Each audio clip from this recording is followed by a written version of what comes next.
Hello my dear students, आशा करता हूँ आप सभी स्वस्थ होंगे। स्टूडेंट्स, आज हमने अपनी एक्सरसाइज 5.2 का विच क्वेश्चन नाइन्थ क्वेश्चन करना है। एनसीईआरटी एक्सरसाइज 5.2 जो कि अर्थमेटिक प्रोग्रेशन है, उसका नाइन्थ क्वेश्चन करना है। स्टूडेंट्स, बहुत ही इजी क्वेश्चन है, सिंपल सा क्वेश्चन है, जैसे हमने क्वेश्चंस पहले किए हैं वैसा ही है। तो इसमें बोल रहे हैं students, if the third and ninth term of an AP are 4 and -8 respectively. Students, कुछ बच्चों को ना ये पता ही नहीं होता कि रिस्पेक्टिवली का मीनिंग क्या है। रिस्पेक्टिवली का मीनिंग है कि if the third and ninth term, पहले थर्ड बोलिए बाद में नाइन्थ बोलिए, term of an AP are 4 and -8।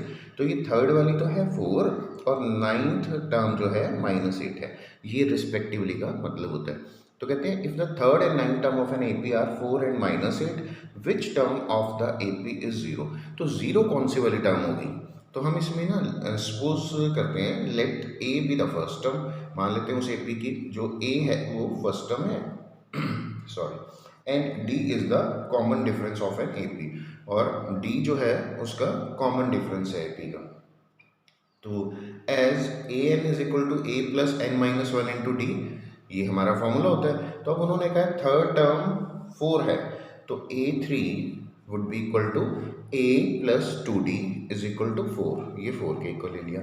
इसी तरह से नाइन्थ टर्म कितनी है स्टूडेंट्स? -8। नाइन्थ टर्म कितनी है? -8। तो ninth term A9 is equal to A plus 8D is equal to -8 ले लिया। अब जैसे सब्ट्रैक्ट करना सिखाया था, थोड़ा सा गैप लेके एक लाइन लगानी है, प्लस का माइनस, प्लस का माइनस, माइनस का प्लस हो जाएगा। ए से ए कैंसिल हो गया, this minus this is -6D, -6D is equal to this plus, तो ये कितना हो गया? प्लस का 12। Now -6D is equal to 12, तो D is equal to 12 upon, with sign you can take this, तो 6 1 जा 6, 6 2 जा, तो -2 आपका क्या आ गया? सॉरी, D आ गया। -2 आपका क्या आ गया यहाँ पे? डी की वैल्यू आ गई -2। अब इस वैल्यू को हम किसी भी इक्वेशन में स्टूडेंट्स पुट कर सकते हैं, चाहे 1 में कर लें चाहे 2 में। तो हमें किसकी वैल्यू मिल जाएगी? ए की। तो by putting the value of D in equation 1, इस डी की वैल्यू को इक्वेशन 1 में डालते हैं, तो ये आ जाएगा कितना? ए प्लस 2 इंटू डी था, तो डी की जगह हमने -2 लिख दिया, तो इज इक्वल टू 4। तो ए प्लस माइनस माइनस 2 2 ज़ा 4 इज इक्वल टू 4। ये वाला 4 उस साइड जाएगा तो क्या बन जाएगा students? a is equal to 4 plus 4, ये माइनस का 4 भी उधर गया, प्लस का 4 हो गया, तो 4 एंड 4 इज 8, तो a इज इक्वल टू 8 आ गया। तो अब हमारे पास d आ गया -2 और a आ गया 8। तो अब उन्होंने पूछा था कौन सी टर्म 0 होगी, तो हम इसको भी सपोज कर लेते हैं, let the nth term be 0। मान लेते हैं वो जो टर्म 0 होगी ना वो nth टर्म है।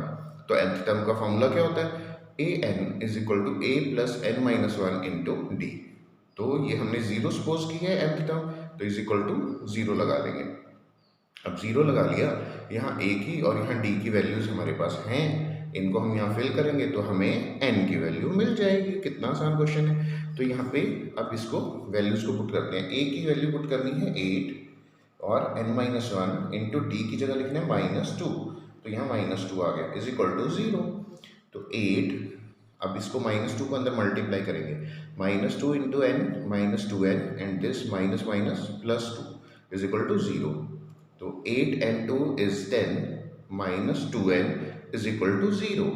तो -2n यहीं रहेगा, ये 10 उस साइड जाएगा तो माइनस का हो जाएगा -10। तो माइनस से माइनस कैंसल आउट हुआ, तो 2n इज इक्वल टू 10, तो n is equal to 5। Hence fifth, n 5 निकला ना, hence fifth term of the AP is 0। तो उन्होंने पूछा था ना कौन सी टर्म 0 होगी, तो फिफ्थ टर्म होगी 0, hence fifth term of the AP is 0। तो ये स्टूडेंट्स था हमारा 9th क्वेश्चन। इसी के साथ साथ फिर हमारा है नेक्स्ट जो question 10th question. 10th question में स्टूडेंट्स कह रहे हैं the 17th term of an AP exceeds its 10th term by 7। जो 17th टर्म है वो एक्सीड करती है, एक्सीड करना मीन्स ज़्यादा है, it's 10th term, 17th term 10th term से 7 ज़्यादा है, फाइंड द कॉमन डिफरेंस। तो हमें डी निकाल के बताओ। तो ये तो बहुत ही छोटा और आसान क्वेश्चन है, ठीक है। इसमें 17th टर्म जो है वो 10th टर्म से 7 ज़्यादा दी हुई है। तो let's do it. Let a be the first term. तो इस क्वेश्चन को भी वैसे ही करेंगे कि मान लेते हैं जो ए है वो फर्स्ट टर्म है and D the common difference. और डी क्या है स्टूडेंट्स? हमारा कॉमन डिफरेंस है। इसको हमने सपोज कर लिया ऑफ एन ए पी। तो हियर उन्होंने कंडीशन दी हुई है कि 17th टर्म 10th टर्म से ज़्यादा है, ये ज़्यादा है, ये कम है, कितनी? ये 7 ज़्यादा है। तो A17 minus A10 is equal to 7। ये तो हमें स्टूडेंट्स गिवन है। ये अगर गिवन है तो इनकी वैल्यूज पुट कर देंगे। A17 कितना होता है students?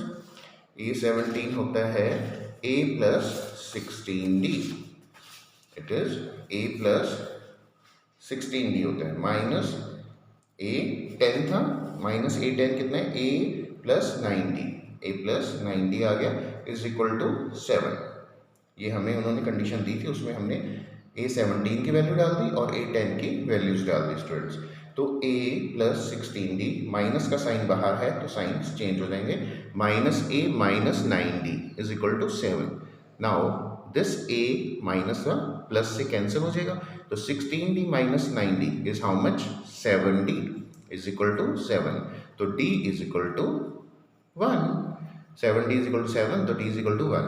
Hence the common difference is 1। यही निकालना था स्टूडेंट्स। कितना इजी क्वेश्चन था ना?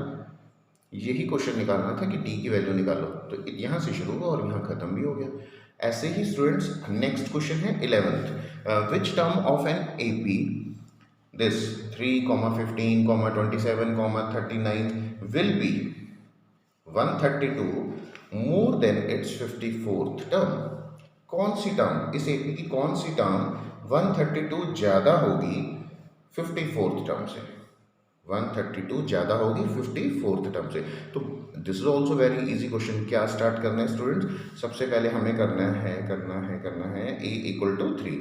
a हमारा 3 है, d कैसे निकलता है? A2 माइनस A1, तो दैट मीन्स 15 माइनस 3 इज 12। तो late the required term an, जो हमें निकालनी है ना कि कौन सी टर्म, विच टर्म उन्होंने कहा था, तो मान ली हमने। Let the required term is equal to an। तो अकॉर्डिंग टू क्वेश्चन वो कहते हैं वो टर्म कौन सी होगी जो 54th टर्म से 132 ज़्यादा है। तो यानी हमारी वाली टर्म ज़्यादा है, 54th टर्म कम है। कितनी कम है? 132। उन्होंने कंडीशन में कहा हुआ है, ये देखो 132 more than its 54th term. तो हमने लिखा an minus A54 is equal to 132। ये लिखना ठीक से आना चाहिए। ये लिखा गया, आगे तो सेम जैसे पहले क्वेश्चन कर रहे हैं वैसा ही है। तो an की वैल्यू होती है a plus n minus 1 into d, minus A54 की वैल्यू क्या होगी?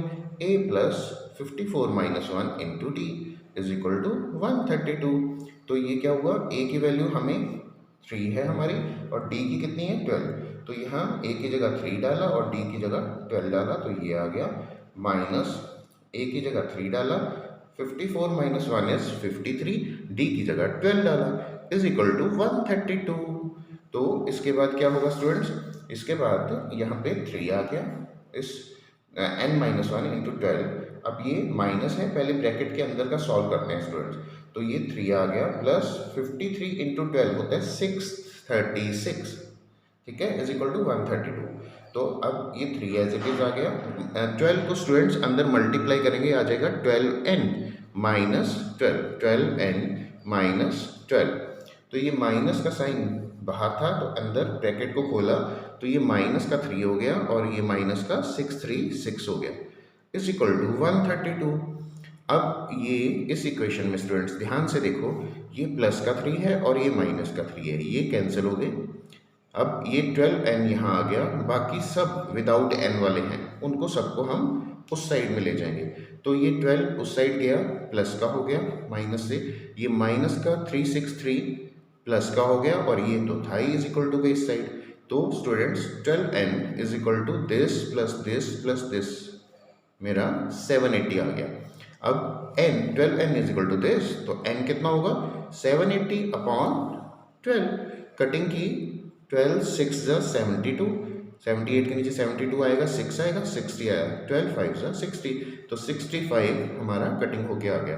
Therefore n is equal to how much? n is equal to 65।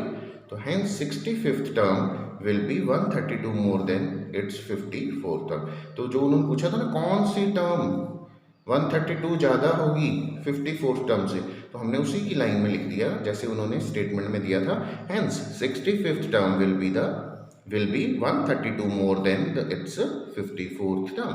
तो that's the end of our 11th question। बाकी के क्वेश्चंस हम अपनी नेक्स्ट वीडियो में करेंगे। स्टूडेंट सेम रिक्वेस्ट, अगर आपको मेरी वीडियोस अच्छी लगती हैं तो इनको लाइक और शेयर कर देना और मेरे चैनल को सब्सक्राइब कर देना। Thank you students.